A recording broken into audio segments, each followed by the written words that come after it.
Amida Butsu, Namo Amida Butsu, Namo Amida Butsu, Namanda, Namanda, Namanda, Namanda, Namanda, Namanda.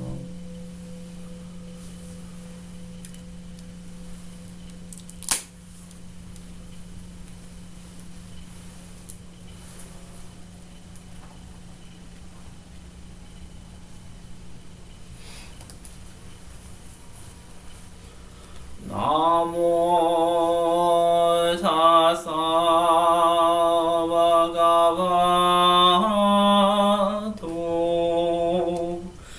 Arahato Sammam Sambuddhassa.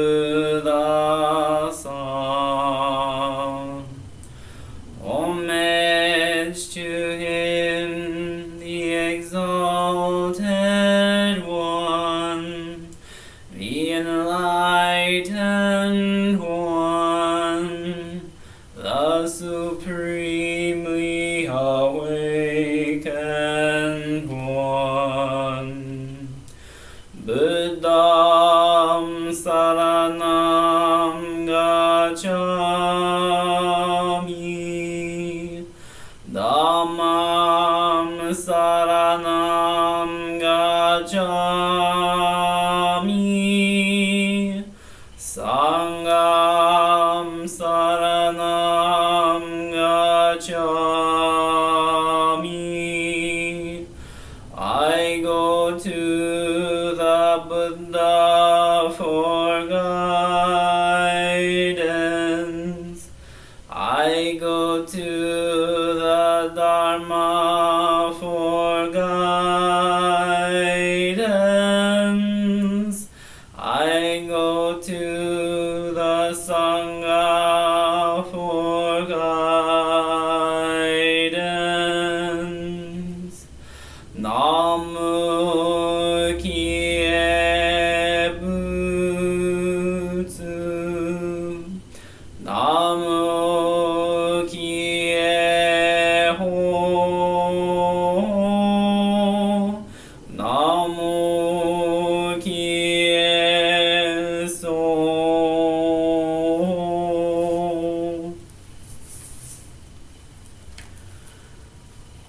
We'll now read the three treasures.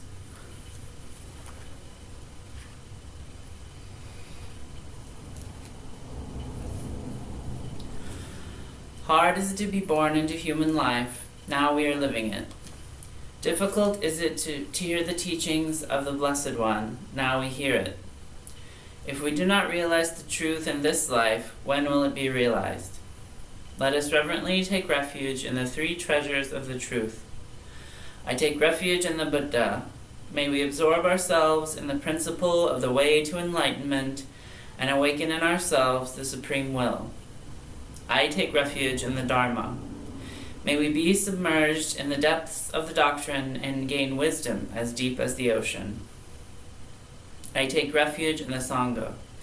May we live in harmony in the great assembly as disciples of Buddha and be freed from all hindrances, becoming units of true accord in the life of harmony in a spirit of universal oneness, freed from the bondage of selfishness.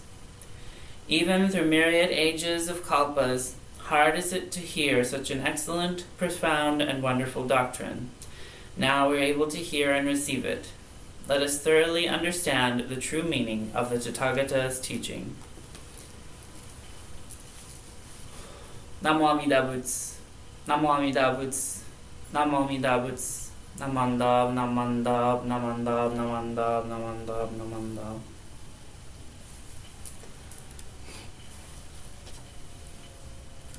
We now chant Junirai.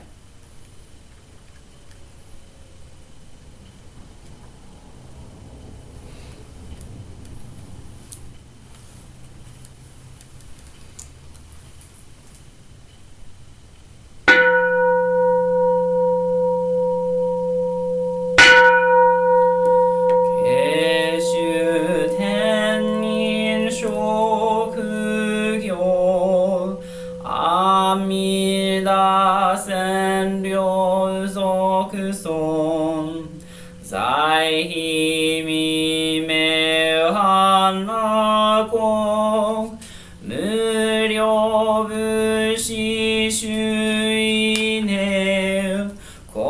時期心情女線のシャマタ行女造部両目長脈小蓮華高雅将来弥陀尊面前年上の満願以故有女千日願小女天空くしら高雅将来弥陀尊観音正大観知自主従瞑想法称言のぶくげどまけ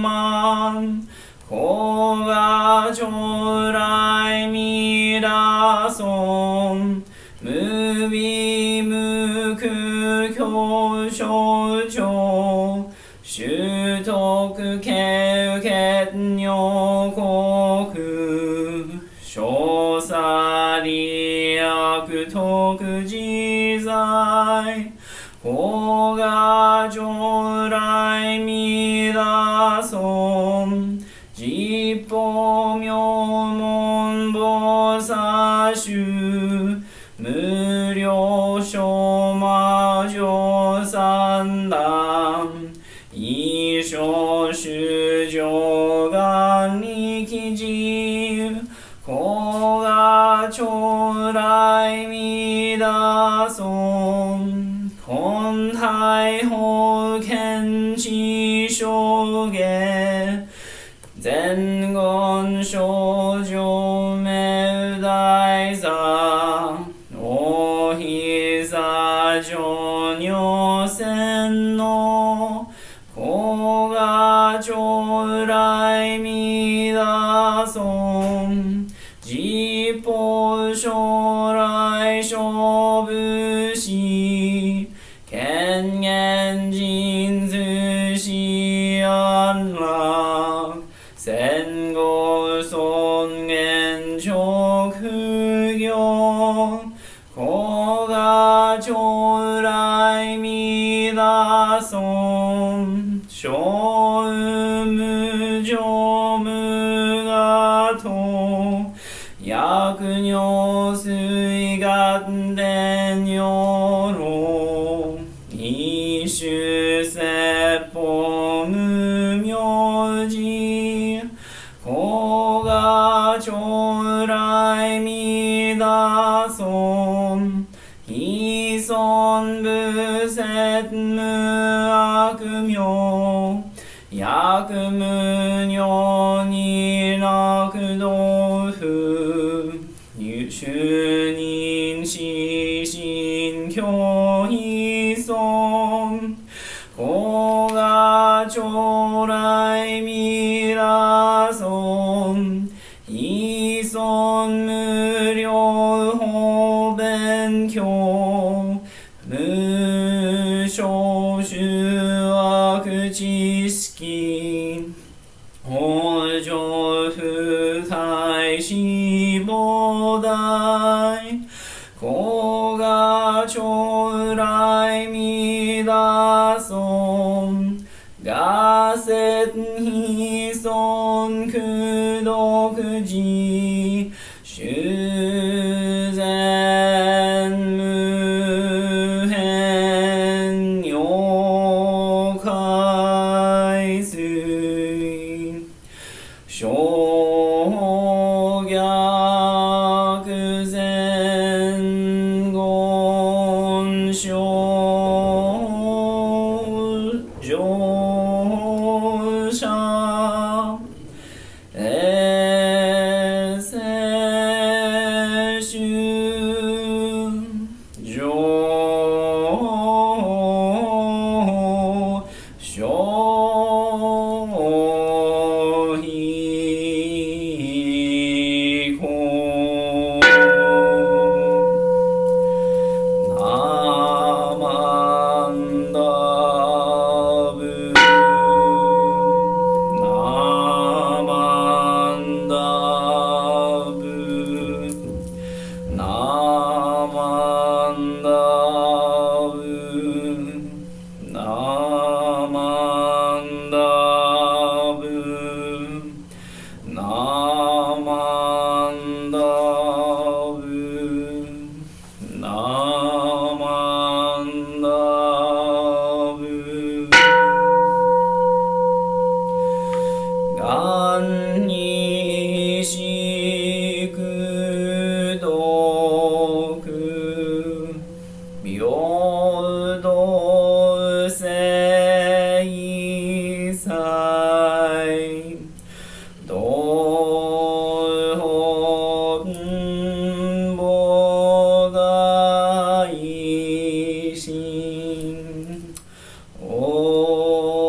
Namanda, namanda, namanda, namanda, namanda, namanda, namanda, namanda, namanda, namanda.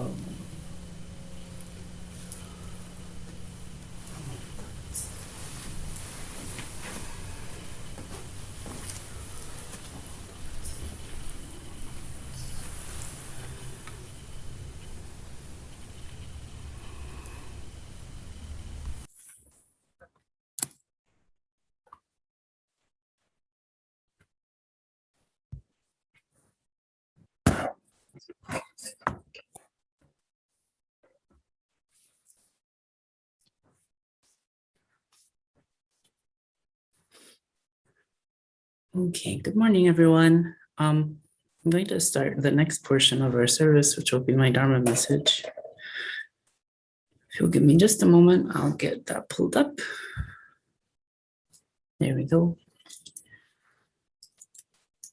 If you'll please join me in Kansho, I'd like to share a poem from one of Shinran's writings. That Buddha in the causal stage made the universal vow, when beings hear my name and think on me, I will come to welcome each of them, not discriminating between the poor and the rich and well-born, not discriminating between the inferior and the highly gifted, not choosing the learned and those upholding pure precepts, nor rejecting those who break the precepts and whose evil karma is profound, solely making beings turn about and abundantly say my name. I can make bits of rubble turn into gold. Namo Amida Butsu. Namo Amida Butsu. Namo Amida Butsu. Namanda, namanda, namanda. In his notes on the essentials of faith alone, our founder Shinran comments on this Pure Land Buddhist hymn about the nature of Amida Buddha's non-discriminative vow to save all beings. Jodo Shinshu scholar Takamaro Shigaraki says that the scripture is a crucial window into Shinran's perspective on social hierarchies, and that Shinran did not adopt the viewpoint of the upper classes or persons of authority or the rulers of the worldly society. Rather, he continually placed himself in the position of the masses who stood in opposition to the upper classes and who lived at the base of society, those who are called, quote, evil people, who are like stones and tiles and pebbles. Shigaraki is referring to Shinran's explanation of the poem that I just shared for today's Gosandai.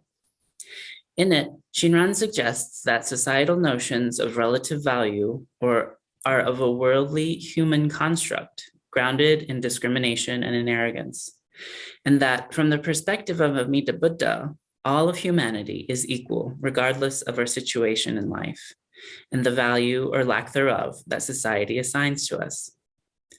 Shinran explains that the mind of self-power, regardless of class, education, status as priest or lay, and any other forms of valuing who we are, is uniformly false and rooted in our blind passions or our own subjectivity.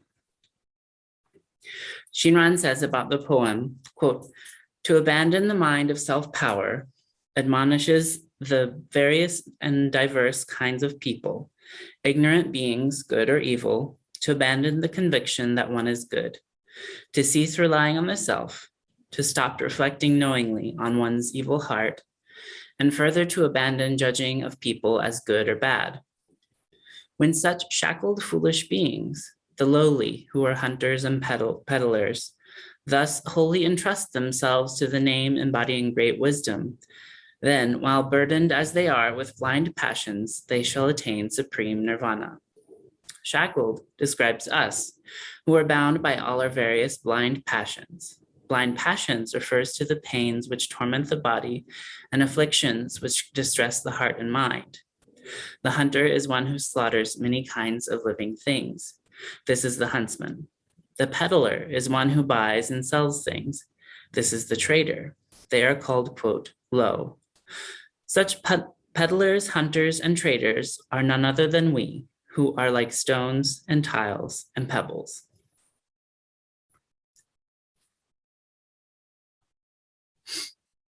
From the perspective of Amida Buddha, the high and the low are social distinctions that don't help us in our aspirations for emancipation. We are all sinking in the ocean of birth and death. And Shinran then goes on to further explain the meaning of the poem. Not discriminating at all between the rich and poor and well-born, Shinran writes, not discriminating means not choosing, not rejecting. Poor means impoverished and in need. At all is an emphasis. Well-born indicates the wealthy and the people of rank. Thus, without in the least differentiating among such people, Amida leads each and every person to the Pure Land.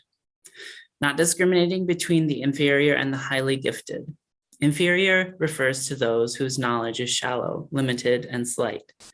And highly gifted indicates those with great ability or learning. Amida does not choose between the two. Here, Shinran breaks down the conventional dichotomies of good and bad, of foolish and wise, of ignorant and educated, poor and wealthy. It seems that Shinran is saying that societal systems of hierarchical valuation only exist because of our tendency to ascribe value to people based on religious goodness, material wealth, educational background, ability, behavior, appearance, and countless other qualifications.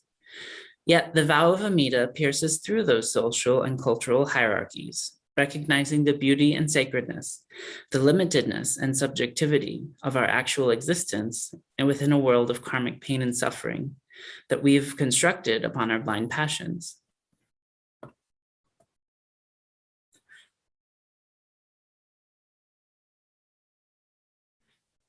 Shinran says, when we entrust ourselves to the Tathagata's primal vow, we who are like bits of rubble and tile and pebbles are turned into gold. Peddlers and hunters who are like stones and tiles and pebbles are grasped and never abandoned by the Tathagata's light. Know that this comes about solely through the true Shinjin.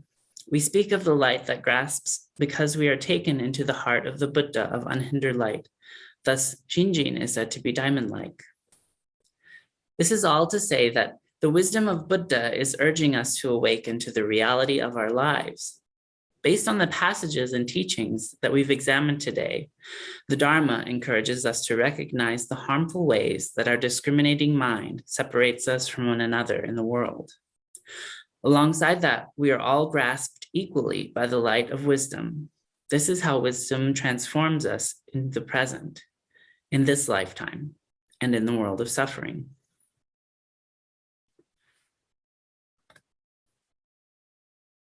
Very clearly in his notes on the essentials of faith alone, our founder Shinran is expressing our teachings in a way that's useful for our everyday lives and can inform our personal spiritual growth. When Shinran was alive, many of the harmful hierarchies that caused so much suffering existed in ways that aren't so different from how they persist to today.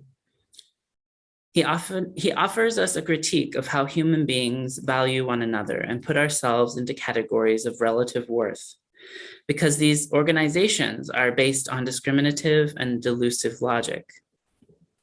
In Shinran's time, a king or lord might have been praised for his leadership and intellect, while a butcher was considered with scorn because they killed animals, working with carcasses, and lived in relative poverty. Those same social structures exist today.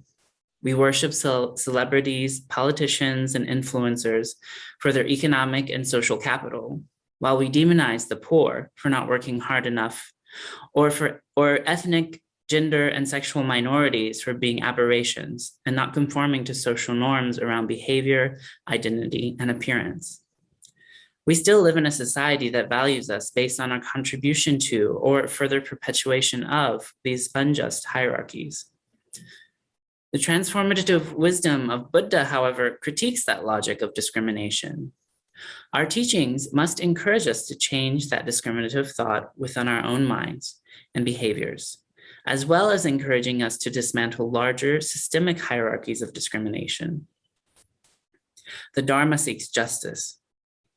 The necessary change is twofold in that it recognizes the inequality in our world and our embracing of the Buddha logic that we're all worthy of compassion, that each of us is of equal worth. And yet, as we live in the world that does not recognize that equal worth, as Buddhists, our shared aspiration is to live in accord with the wisdom of the Dharma and the guiding light of the Buddha. I'd like to conclude my Dharma message today by reading the poem from the Essentials of Faith Alone once more. Please join me in Kansho. That Buddha, in the causal stage, made the universal vow, when beings hear my name and think on me, I will come to welcome each of them. Not discriminating between the poor and the rich and well-born, not discriminating between the inferior and the highly gifted, not choosing the learned and those upholding the pure precepts, nor rejecting those who break precepts and whose evil karma is profound, solely making beings turn about and abundantly say the Nembutsu, I can make bits of rubble change into gold. Namo Amida Butsu, Namo Amida Butsu, Namo Amida Butsu, Namandam, Namandam, Namandam.